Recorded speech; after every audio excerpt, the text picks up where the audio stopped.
Mind Matters brought to you with the compliments of Lab Services. Knowing is the first step. Knowing is confidence. It's a compass guiding you towards medical answers. At Laboratory Services and Consultations Limited, we are in the business of knowing. Knowing where to look and what to look for. And this knowledge guides you and your health provider to your medical answers.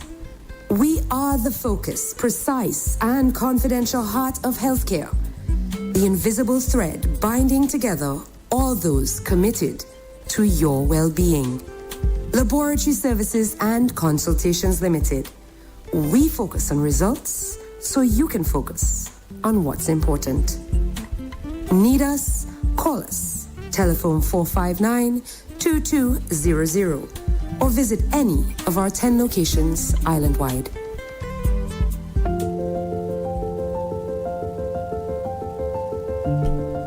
It's now time for Mind Matters, hosted by Dr. Julius Gilliard. Dr. Gilliard, very good morning to you. Good morning to you, Andre, and good morning to all the listeners and viewers out there. Yes. I just want to welcome you to another edition of Mind Matters on 95.9, on Rev-Up 95.9 FM. What do you call it? The Alpha of Radio? That's right. I'm your host, Dr. Julius Gilliard, and today's theme is preventing crime through family mental health. Very important theme, because too often when we speak about crime, the conversation begins with police. Mm-hmm. Just this morning I saw that police blocked off the entire Marshall area. I don't know what was going on in there. But what we find is that when we speak about crime, we think of punishment, we think of prisons. Mm-hmm. And the real solution, in my opinion, starts much earlier, inside our homes.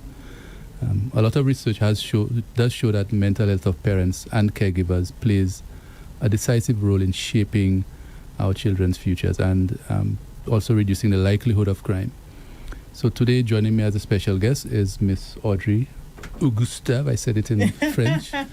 A counseling psychologist with extensive experience supporting families. She actually sent me a bio, which I am supposed to read. So let's see. She's a Haitian-American therapist who currently resides here in St. Lucia. She actually chose our beautiful island because she couldn't find anywhere else more beautiful in the world. She's a conflict specialist who focuses on couples therapy, grief, loss, and family dynamics. She's also the host of Unlocked, spelled LOC''D, and that's pronounced Unlocked, a podcast that shines a light on mental health topics through the Caribbean lens and set to relaunch this October. Yes, sir. Audrey, welcome to Mind Matters. Hello. It's such a pleasure to be here. Yes. Thanks for coming. Absolutely. Now, what I want us to start is with some statistics. So, in many homes, parents actually carry the weight of a lot of unseen stressors. There's financial woes, loss, interpersonal conflict, even unresolved trauma, especially unresolved trauma in our Caribbean context.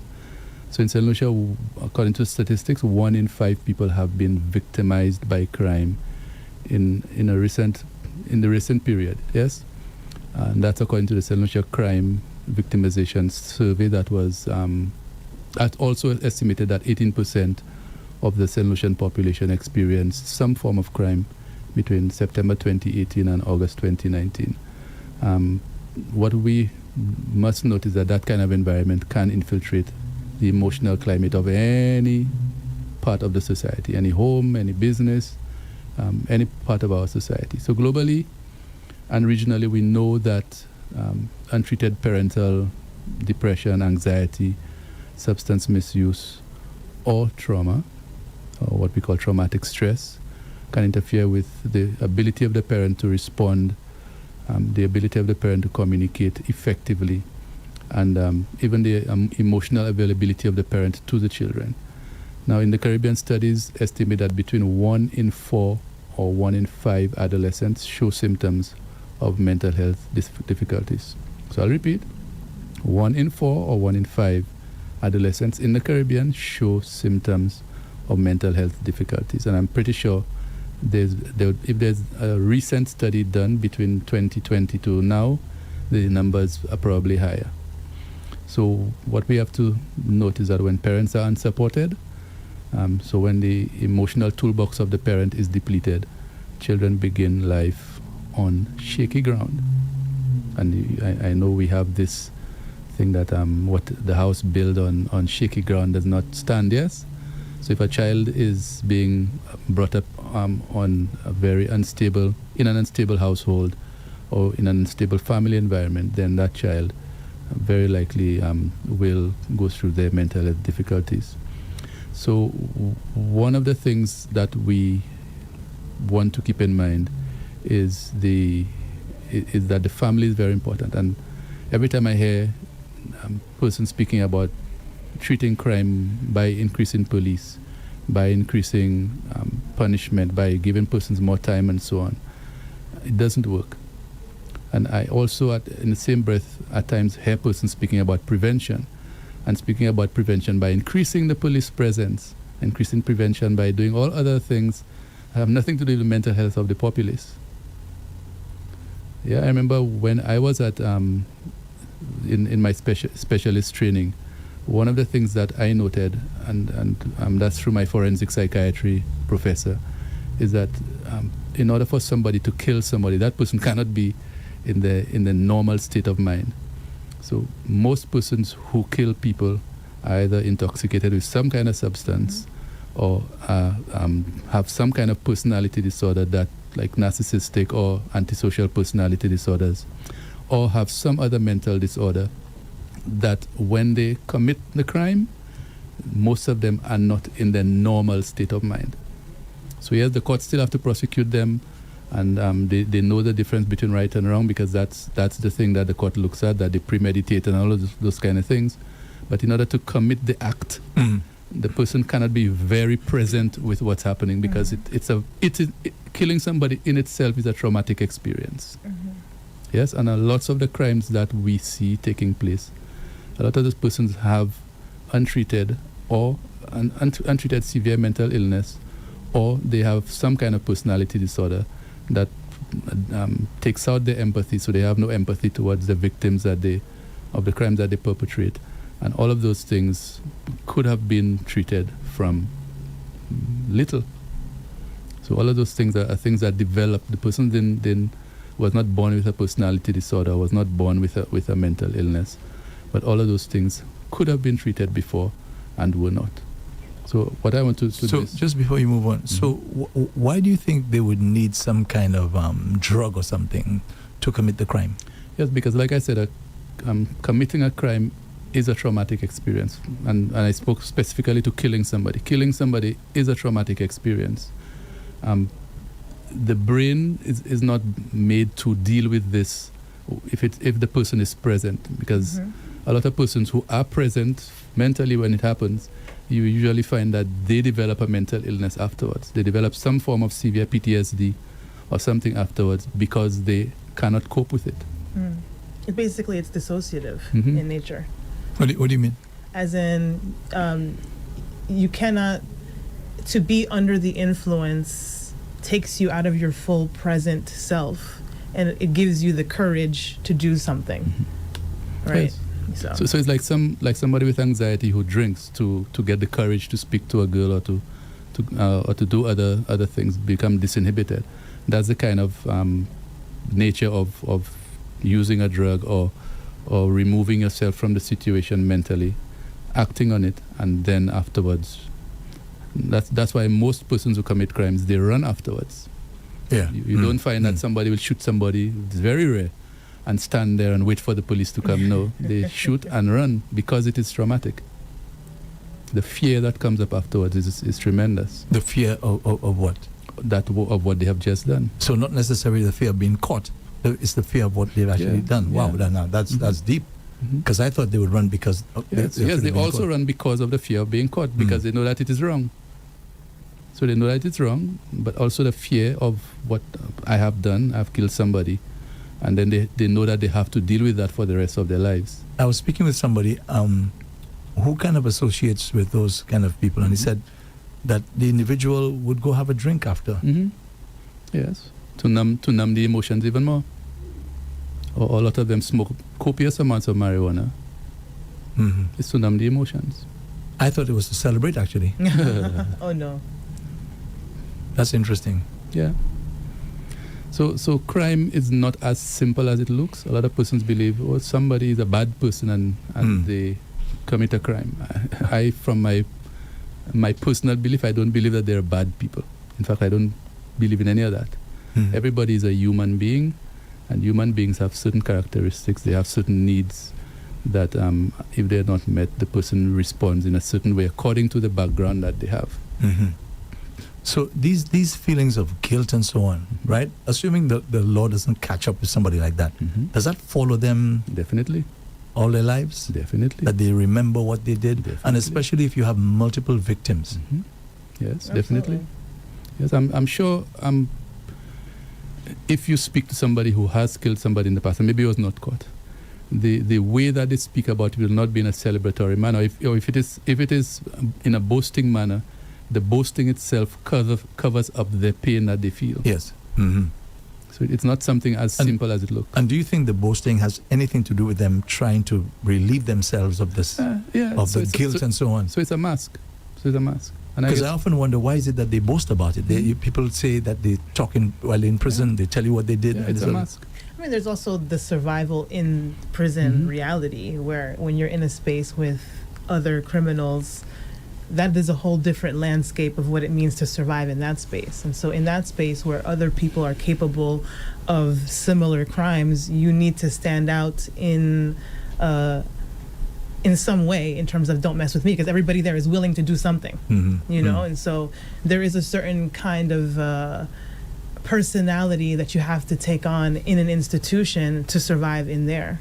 And especially if you stay in there for a very long time, by the time that you come out, you're very much shaped by the institution. But what I was thinking, why would they want to talk about what they did, knowing that they're in an environment where somebody could, spill the beans and tell the authorities, well, he said that to me? Or Yeah, but they're already caught and they already have a lot of evidence against them. So Okay, all right. in their mind, it's to show that, I'm a bad man and you need to respect me. And it goes back to one of the causes of crime, that a lot of children who grow up in the kinds of households where they would be traumatized grow up with a feeling of helplessness.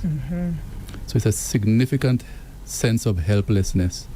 And anybody who triggers that in me, I lash out, because I will never be made to feel as helpless as I was when I was a little boy or little girl. So it's a lot of helplessness. So in order to mask that helplessness, the boasting has to be put forward, because that's how I have to show that I'm big and bad. So nobody will mess with me and nobody will make me feel like I used to feel when I was a little boy or little girl. do the studies or surveys show what's the preferred drug that they use before they commit the acts? No, there's a wide range of drugs. Depends on the drug that the person has already been using. So a lot of those persons would already have been substance users.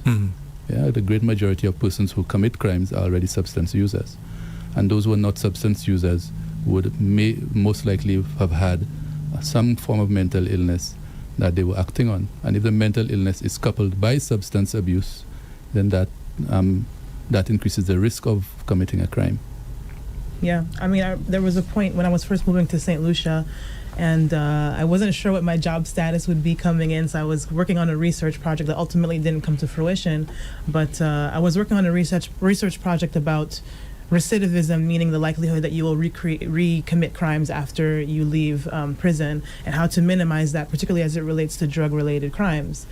And I don't remember the exact statistic, but I know that it was certainly well over 50% of people that commit a crime are under the influence while they commit the crime, right? And so it just says a lot. I mean, maybe they took it specifically to have the courage to commit the crime. Maybe the act of being under the influence, when people get into a little fight and then they take it too far in terms of how they respond. But being under the influence there's a huge correlation between being under the influence and committing a crime. Yeah. So I don't want us to stray too far from the topic, Yes, because of we're course. speaking about parental mental health and preventing crime through that. And some of the signs that parents can look out for in children, the most prevalent one is irritability. And what happens is that a child who grows up in a household where there are lots of arguments between the parents, And maybe one parent as a child would say, taking it out on me. I hear a lot of that when I'm interviewing persons who have committed crimes. The parent used to take out their rage on them. Yeah? So what happens is that the child, every child has needs, like I was saying earlier on. So if the child's needs for connection, for emotional support, and for having a safe space in a parent are not met, then that child then internalizes all of that. And persons don't realize, but all children are narcissists. So when people hear me say that, they wonder what I'm talking about. But a child has to be narcissistic because the world revolves around them. So they're being fed, they don't have to ask. They're being clothed, they don't have to ask. And they expect the support and gentleness and everything from the environment that they're in. And if they don't get that, then the same way, because the world revolves around me, it's because of me. So a lot of even persons who I interview who have committed crimes, they'll tell me, if I wasn't born, none of that would have happened to me. So it's their fault, basically. So if I wasn't born, then my mother wouldn't have gone through all of that problem with my father. My mother would not have all of these difficulties with money and would not have that rage and all of those things. So a lot of those persons have that mindset. So somebody going through life wishing they were never born, it's easier than to commit a crime than to not. Especially if they, in addition to that, have an intellectual disability, and so they're easily manipulated, and so whoever it else can pay them or tell them somebody said something about them or something like that, or they're in a gang and that gang has to react to that gang. I mean, even I'm speaking to some of the young persons who tell you, I'm in this gang, and as long as I know that person is in that gang, I have to kill them. Flat like that, with no kind of empathy, with no kind of remorse. They just know that's what they have to do, and that's the kind of manipulation that you see in persons who have intellectual disabilities. So even children who show school difficulties, all of those are signs that can be looked out for.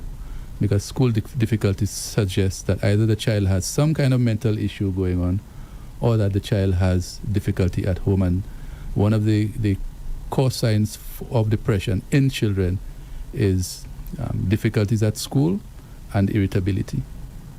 So students or teachers may see a child who's just very irritable all the time and doesn't do well and so on. Yes, a child may have some kind of neurodevelopmental disorder like ADHD or autism and so on, but the child may also be very depressed. So we have to now ask what's happening at home. All right. Yeah? You wanted to say something? I was just affirming, Yes. that there's a lot of early signs to think about. I mean, we're talking about the home, but I also think that to some extent, this probably is a call for teachers to have a different kind of relationship with how they interact with non-compliance in the classrooms, right? Instead of identifying it as badness, maybe it's a symptom of sickness, right? Yeah, and it's something that, I mean, I don't want to talk too much on it because it's something we probably will have to do in another program. But schools and even community groups, and you remember when we were growing up, every community had some kind of social group. Yes. I think Leclerc had VBCC, which was very, very active in the Leclerc community. Still is. Not as much, but yeah. still there. But there were lots of groups. There were scouts and all of those things. We were acolytes as well. Acolytes. So in those days, yes, you had persons who were going through safety issues with the persons in charge of those organizations. And I think that is what has happened. So because of all of those safety issues have been brought to light, parents are now very reluctant to put their children into those kinds of groups because they feel that the child may be molested or the child may be bullied or the child may go through something. But what we have to keep in mind is that every child needs to build something called emotional resilience. So if a child is kept away and is kept safe and is protected all their lives, then they never learn how to solve problems. Yes, and in the less advantaged households, that overprotection is carried out by beatings and by screaming and shouting at the child. And so the child does not know how to solve anything on the outside, and only knows screaming and shouting at home. And so the child has that model to go on, that in order to get anything, my needs met, I have to be aggressive and violent and shout and scream. And then somebody sees that child as an adult, and they seeing the child exhibiting that behavior and wondering what kind of malelive person is that, and so on. But it is what was modeled for them growing up. Yeah?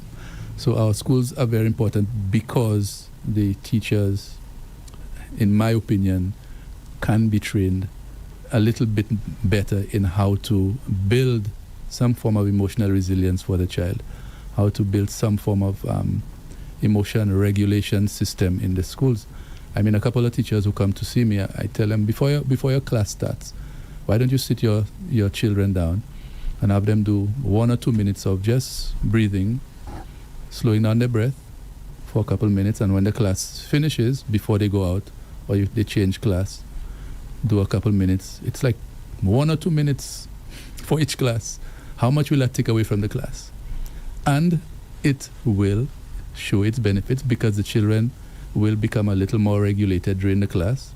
Some children might even like the practice and want to continue carrying it on. May even take it home to show their parents, hey, I learned this today, and that can improve the way that persons react to distress, to frustration, and all of those things, which, because of that being deficient at home, we're seeing so much crime in this country.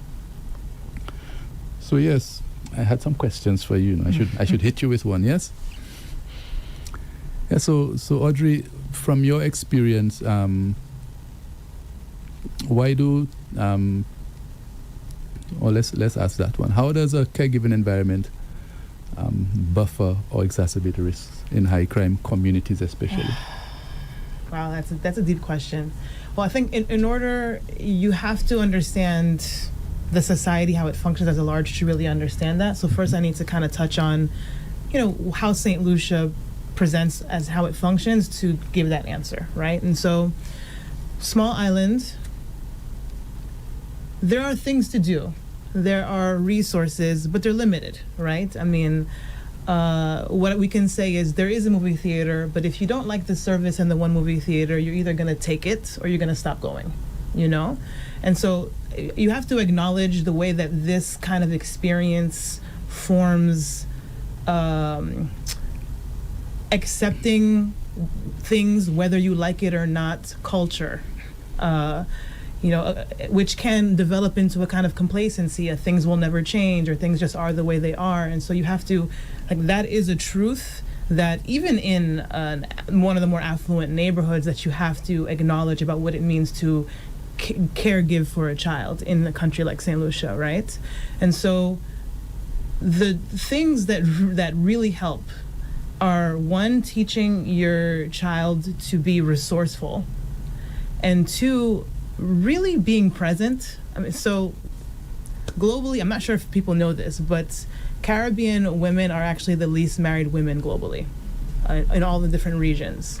And so the likelihood of single parent households or blended families are significantly higher in Caribbean countries than in any other part of the world, which creates a lot of family dynamic differences and support differences that are unique to our region.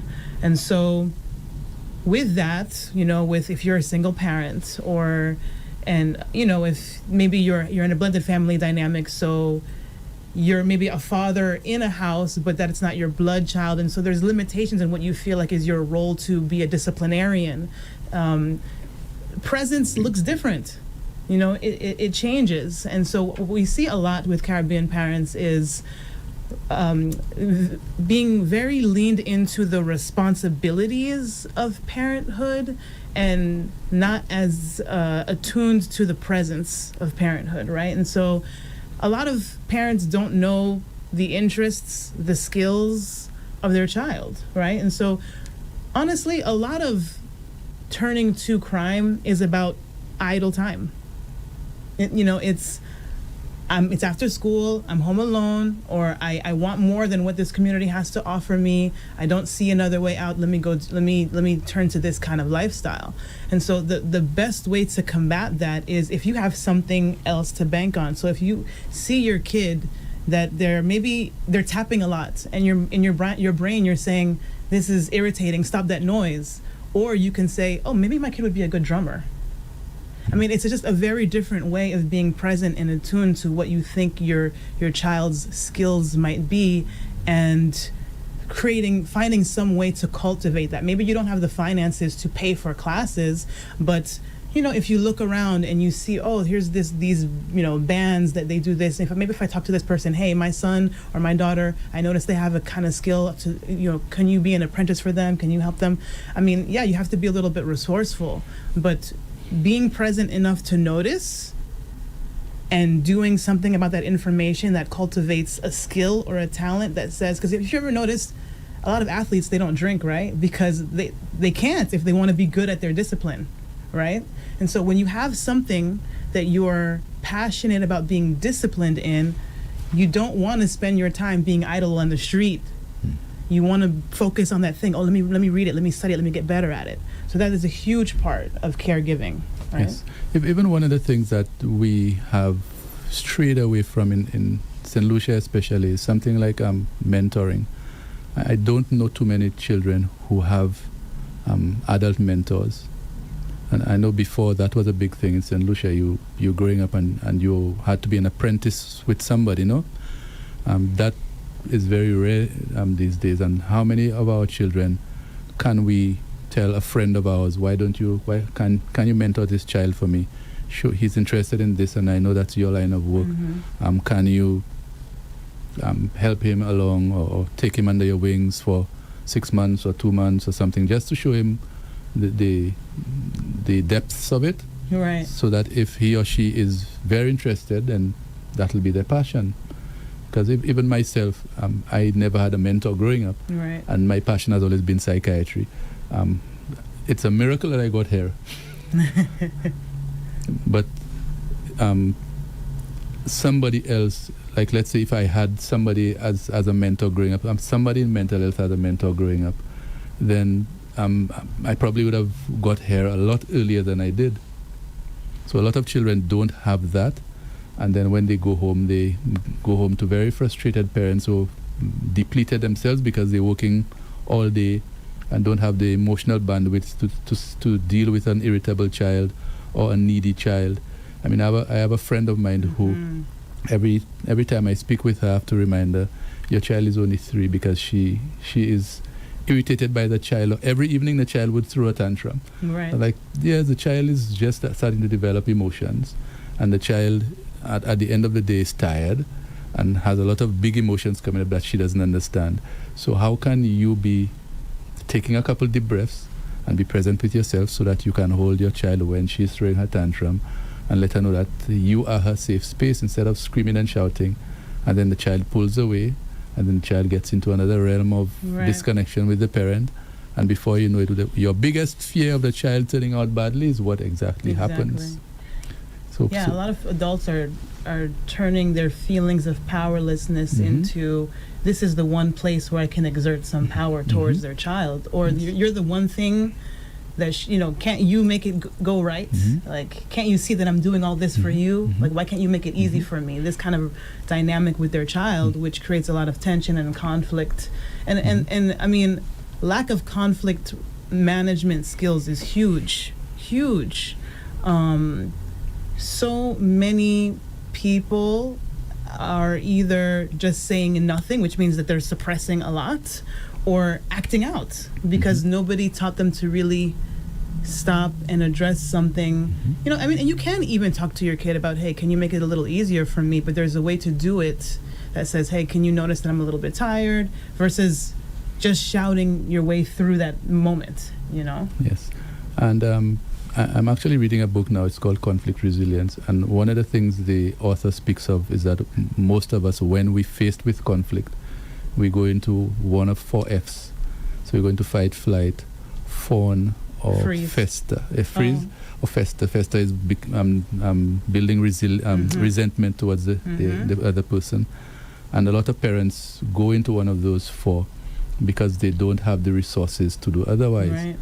And a child growing up in an environment where all they're seeing is fight or flight, or they're seeing resentment and anger, that is the blueprint that the child goes out into the world with.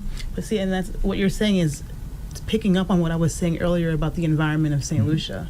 Because how many people don't like their internet service, but they have nothing, they can do nothing about it? It's either one or other service that they both feel dissatisfied with. Frustration. You know, I can't, who do I go to? What do I do about it? And there's so many types of services where they feel that way about it and they can do nothing about it. And so the home is the one place where it just unleashes.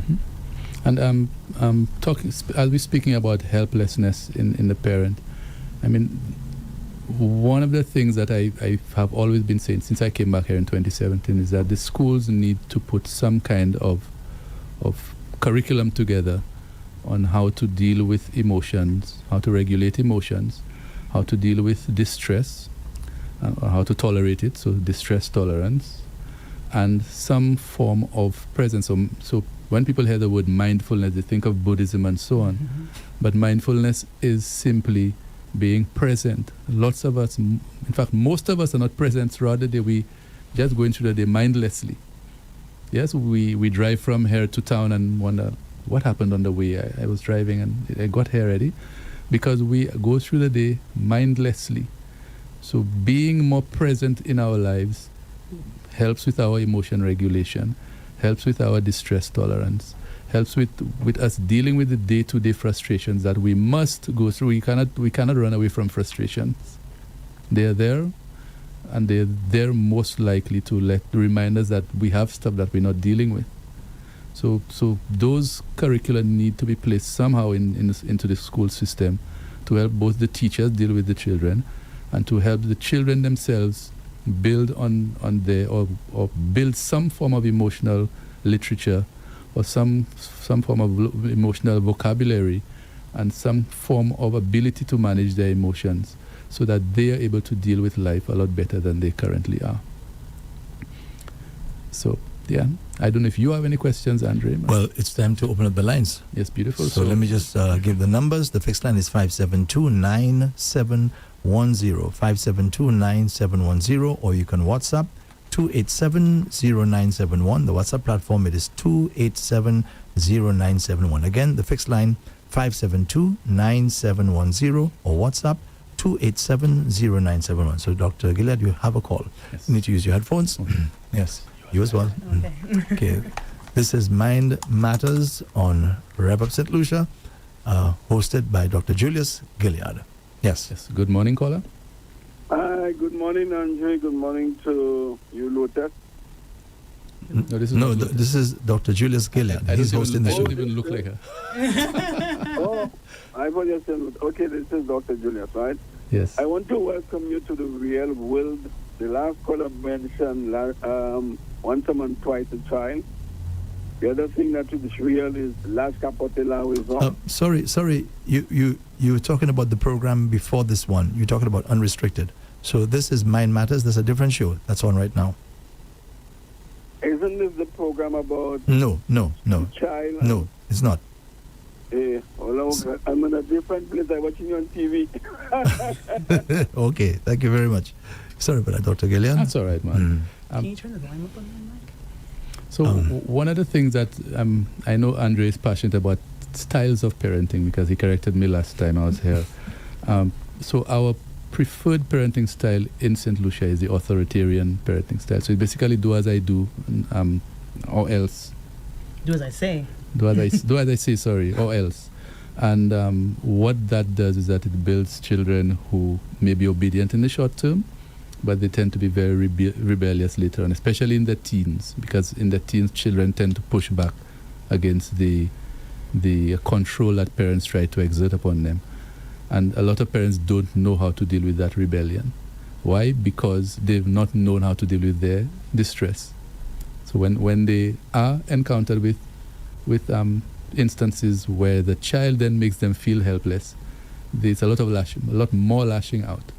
When you say the child makes them feel helpless, what do you mean? Because the child rebels. So they say something and the child rebels and they don't know what to do about it. Okay, the rebellion. Okay. So they feel helpless. And already they don't know how to deal with their helplessness and have spent all their lives, even raised a child, on that.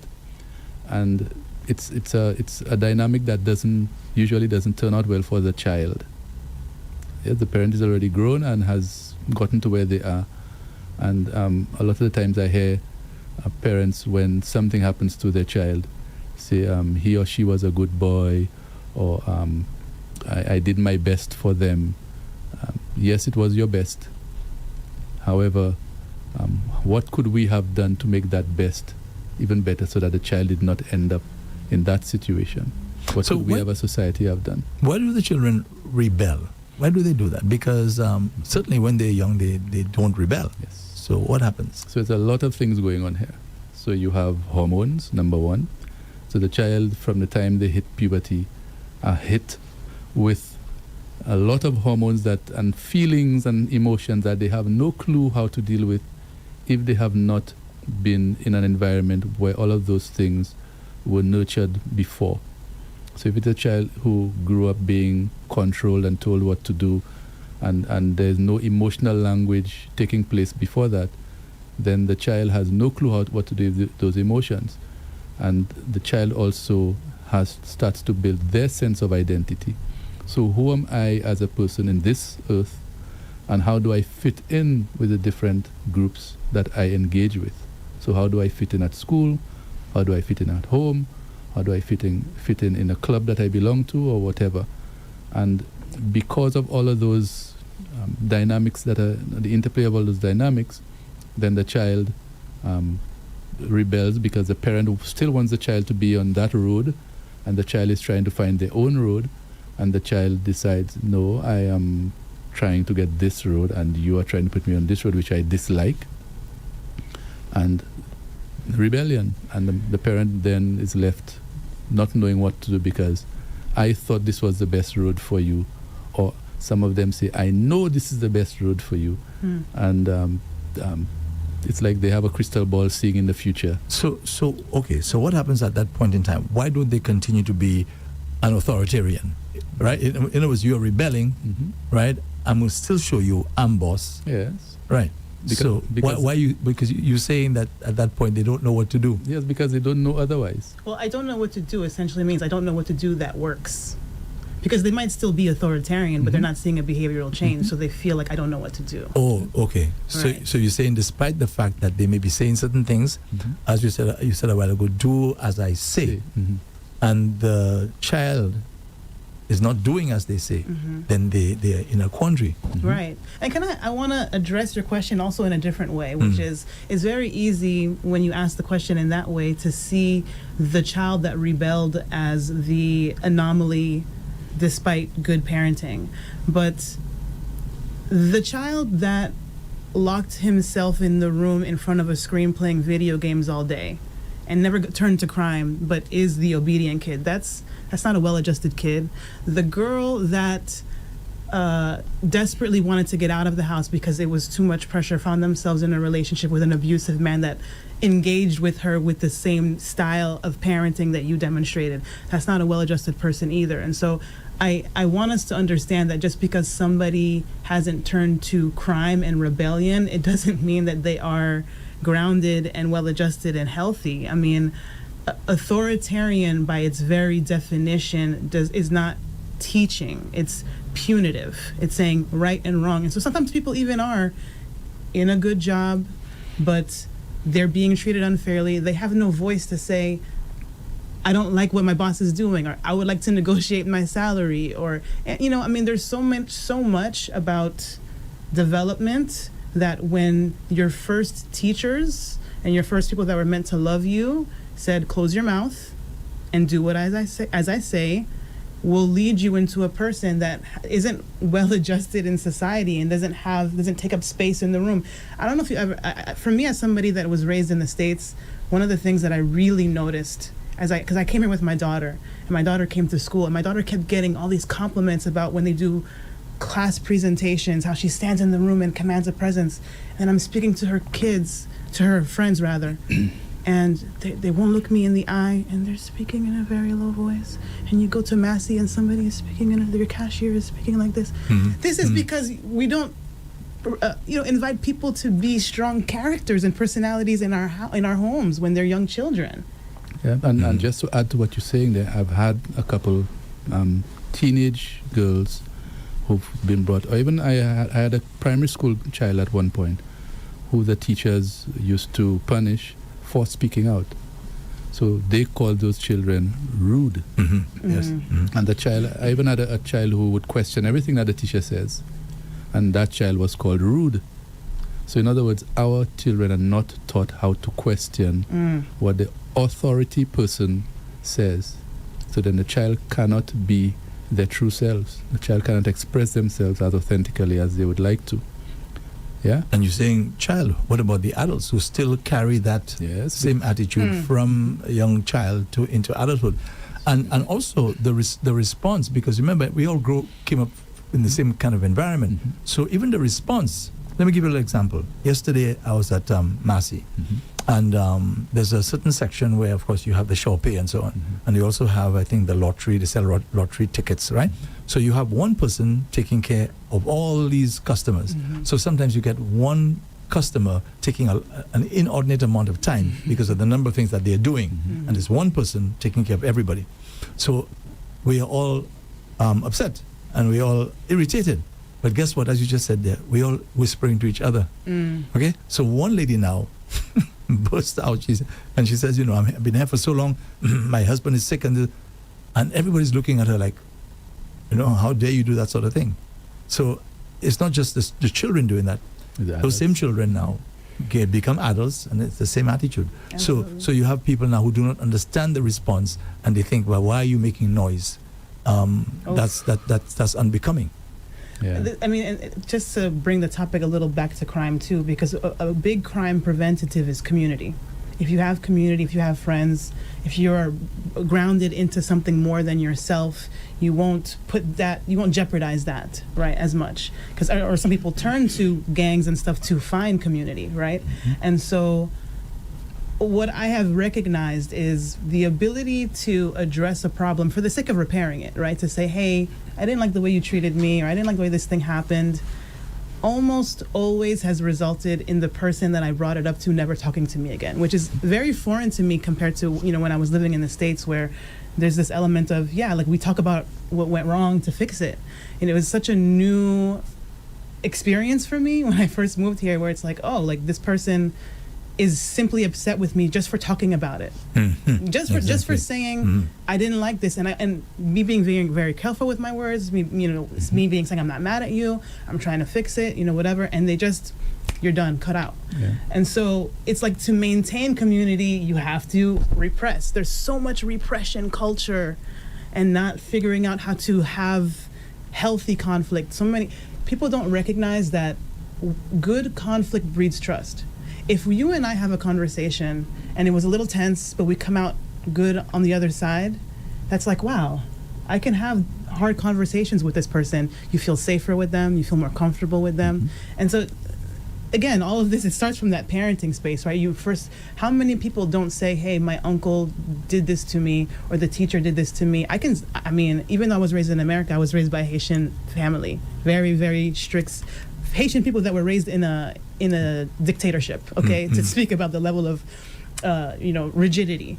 When I look back at my childhood, I've been processing my childhood a lot. There's so much that was not going well. I wasn't being harmed, I wasn't being assaulted, but there was some things that I look back and I say, why didn't I talk to my parents about the fact that this teacher was mean to me? Why didn't I because it's like, I didn't trust you to protect me. And it's such a shame when kids don't feel like their parents will protect them. Yeah. So two things. We have a call. Okay. We have a call. Good morning, caller. Well, person hang up? No. They're there. Good morning, caller.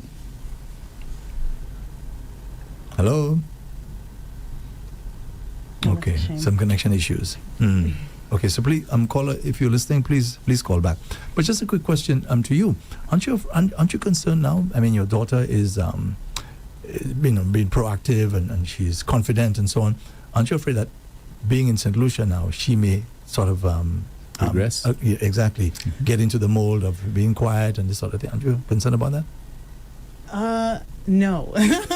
It's no, because we talk about the things that happen, and because when it's all said and done, I emulate. It's okay to do this, and so and even it's like, no, I'm not. I think it has to do with her personality. Like, to be honest, I will say she's lucky in that she's very likable. She's that person that she goes into a place, everybody wants to be her friend, so that helps. But I'm not worried about regression, because there is an element of choose your heart. Like, okay, you can't choose how this teacher treats you. Is this a fight? I remember she was going to a school and they were saying, you have to wear this ribbon. I wasn't putting ribbons in her hair. She has to put this ribbon in her hair, which to me felt a little infantile. And I can be a little bit of a rule breaker. I have my own rebellion. But she hated wearing the ribbon. She's like, I don't want to wear it.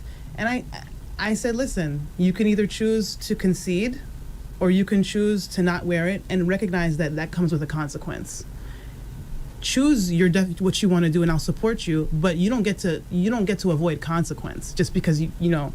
So that's how I engage with her about it, which is, keep your voice, but decide when it's worth it. Like, is this fight worth it? So that to me is how I work with it in this environment, right? Yeah, and even Call us back. We'll call it back. Okay. Good morning, caller. Good morning. Can you hear me? Yes, I can. Okay. One of the points that you brought up on the program is that sometimes when people are they are in the prison, right? They will talk about a crime that they committed because they feel comfortable in that environment. They feel like they're already in there. So, I did this, but I'm already in here, right? So I'm going to talk about what I did out there. So I'm wondering if the police, with all the crimes that are happening in St. Lucia that are not being solved, you hear this person was shot how many years ago, and they never found the person who shot that person, right? Do they go to the prisons to find out if somebody talk about something, just to be able to solve some of those crimes? Yeah, I'm just wondering. Yeah, so caller, I think you actually straying a bit from what we're discussing here. The police have their way of doing things, and I can't really tell them how to do their job. My intention here is to put out a new perspective to the policymakers. So one where they look not only at the perpetrator of the crime and the crime, but what happened before, what brought them to this point, and how can we prevent this going forward in other persons who are coming up in the society. So the prevention won't be putting more police out there who themselves may be traumatized and not receiving care. The efforts may go towards increasing our mental health care in the communities, increasing the support we give families, increasing the community groups, the support we give community groups and facilities to have a more engaging community where, like before, the community raised the child and not just a parent in a silo feeling unsupported and alone and helpless. And then this is the result of it. You have another call. Good morning, caller. Good morning, everyone. Good morning. Morning. This is a really great program. Dr. Gilliard, thank you for bringing it to the fore and for Andre giving you the space to do that, for holding space for you and your patients and everyone else. Something hits very close to me because you spoke about children who are raised almost in a dictatorship like situation where you do what you are told to do. And I immediately went to my sister and I. She is the one who was always called rude.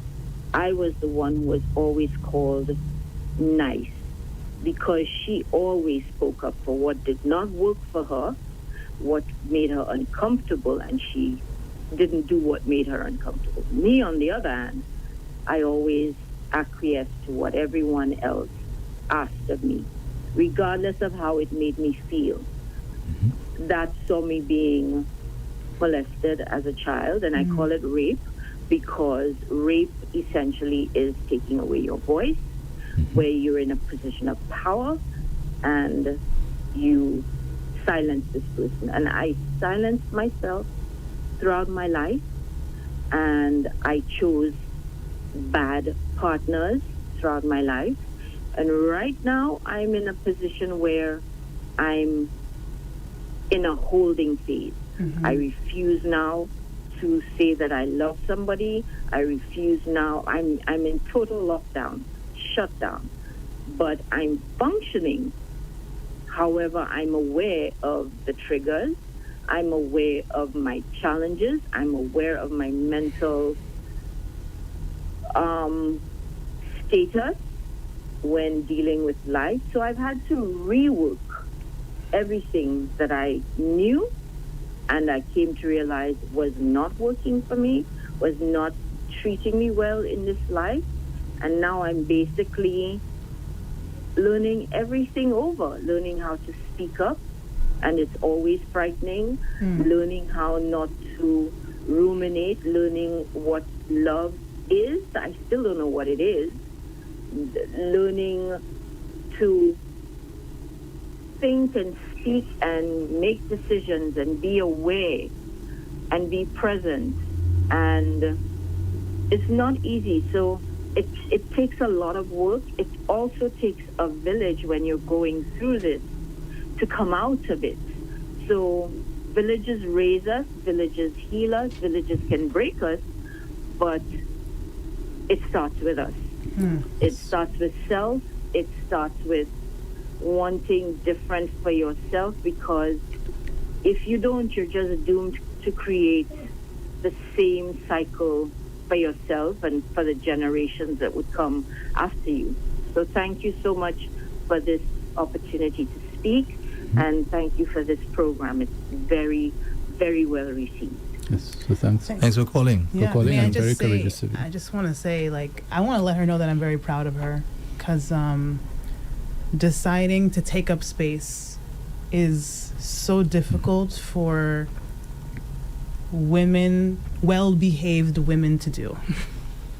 It is so difficult, and so I'm very proud of you. And that sentence of not really yet knowing what love is, I want to say that the practice, there is a kind of vulnerability that we have to practice, which is I'm gonna allow myself to be disappointed early so I can identify who has what to offer me and disassociate versus who doesn't. So taking just enough risk to say, you know what, I'm going to require things from people to show up for me, and if they don't, then maybe they're not really interested in pouring into me the way that I want to pour into them. But it's also by virtue of being vulnerable that we will identify the people that have that to offer. So if you have not yet achieved that practice of vulnerability, I would love to invite you to that next level of saying, you know what, let me take one step and just give people just enough so that I can see if they can handle my heart. Yes. And just to add to what she said, a lot of persons don't realize, but sexual predators can actually pick up on victims who will not tell. Yes? And there's been some research around that. I was trying to look for it, but I couldn't find it. But there's the sexual predator can pick up on the social cues, even the emotional cues of the person, and know that if I approach this person and if I go through with the sexual act, that person is very unlikely to tell. Why? Because the person does not have that safe space that they can turn to. That person doesn't have a parent who they can go and say, this person looked at me that way, or this person told me that, or this person touched me that way. The predator knows. Yeah? Mm-hmm. So we need to do things from early to bring that safety to our families, because a lot of children are growing up in unsafe families. And it's that lack of safety that is causing the increases in crime that we are seeing. Our children don't feel safe. I when you say don't feel safe, like they don't have an adult, a parent that they can go to with anything that comes up for them, because they fear being invalidated, they fear being accused of it's your fault. Imagine a man raping an 8-year-old, and then the parent says it's your fault. That kind of lack of safety is what we have going on in our country. We have a final call. May I please just make one more statement about safety? Because safety is also about holding space. A lot of people won't share things to their parents because now it's their parents' big emotion. Or if I tell you this happened to me, now it's like you almost want me to console you because you feel like a failure as a mother.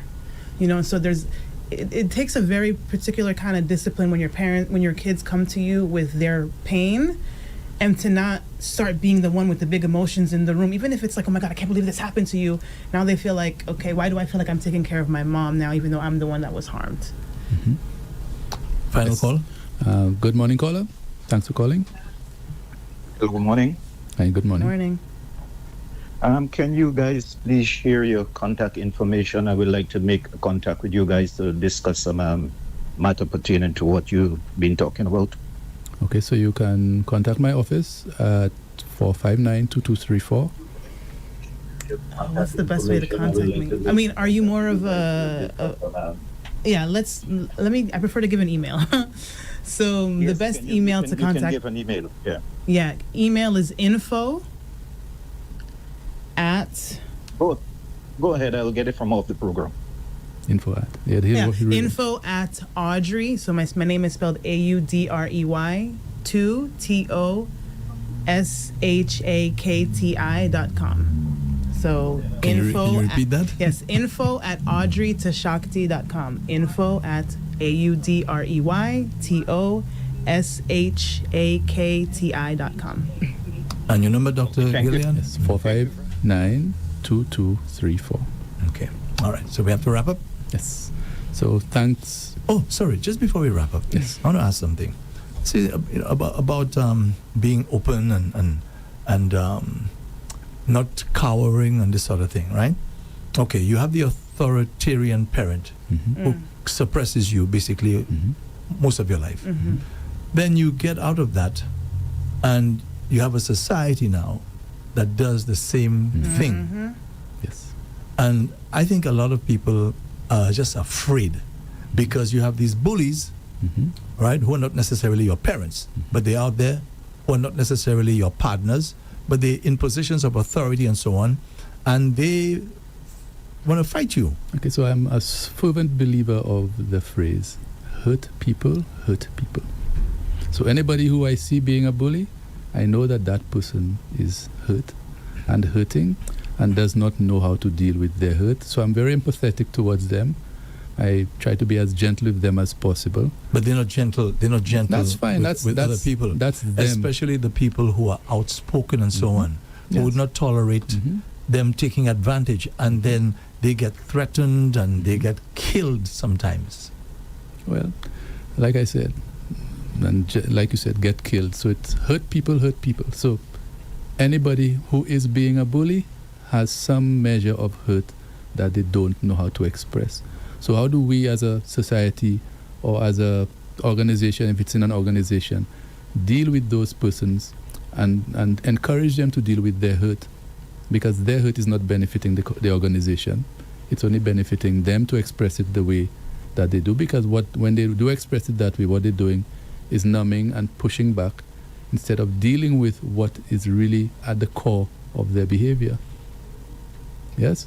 So society on a whole has to provide the resources for those persons and not let them feel blamed, because blaming always causes resistance. So how do we build conflict resilience? How do we get persons to engage with conflict on a healthy level so that they build an ability to deal with it in a more healthy manner, rather than always be fighting and authoritarian and trying to get the upper hand on the other person, which is counterintuitive in my opinion. And there's also something to be said about normalizing, recognizing the difference between blame and accountability, because very often you want to have an accountability conversation with people and they process it as blame. And to be honest, readiness is a big part of that. But yeah, I mean, I think what I would say on a societal level is, if you're a leader, you do have a responsibility to the place that you're in leadership of, which is to foster an environment. Again, it's all about safety. You know, we're talking about parenting, we're talking about leadership. We have responsibilities. So if you own a business and you know there's that one person that is difficult, it needs to be addressed. You know, it's actually very important to the culture of the work climate. I mean, it makes a huge difference. I've definitely worked at jobs where that bad seed was eventually extracted, and going to work was a very different experience immediately. And so, again, conflict resolution, right? Okay, so crime and violence are very real challenges here in St. Lucia and even across the Caribbean. So in recent years, our island has recorded a homicide rate nearing 39 per 10,000. And that means that St. Lucia is one of the more violent nations in the region. Even between January to November 2023, there was a 6% rise in murder cases compared to the previous year, which is concerning. What we find is that amid these statistics lies the less obvious truth that crime is not disconnected from the emotional lives of families. So healthy parenting, emotional stability, mental well-being in the home can act as powerful guardrails and even change the trajectories of many of the young people growing up in those communities. So today I just want to thank Miss Augusta for sharing her wisdom with us. Thank you, Dr. I really G. appreciate her presence here, and I look forward to next week when we will have a different topic. Thank you, Dr. Gilead. Thank you very much. Thank you. A special guest. You've been listening to and viewing Mind Matters with Dr. Julius Gilead, heard and seen on Rev-Up St. Lucia every Wednesday from 10 a.m. to 11 a.m. Mind Matters brought to you with the compliments of Lab Services. Knowing is the first step. Knowing is confidence. It's a compass guiding you towards medical answers. At Laboratory Services and Consultations Limited, we are in the business of knowing. Knowing where to look and what to look for. And this knowledge guides you and your health provider to your medical answers. We are the focused, precise, and confidential heart of healthcare. The invisible thread binding together all those committed to your well-being. Laboratory Services and Consultations Limited. We focus on results so you can focus on what's important. Need us? Call us. Telephone 459-2200 or visit any of our 10 locations island-wide. Rev-Up St. Lucia 95.9 FM presents a program that puts your mental well-being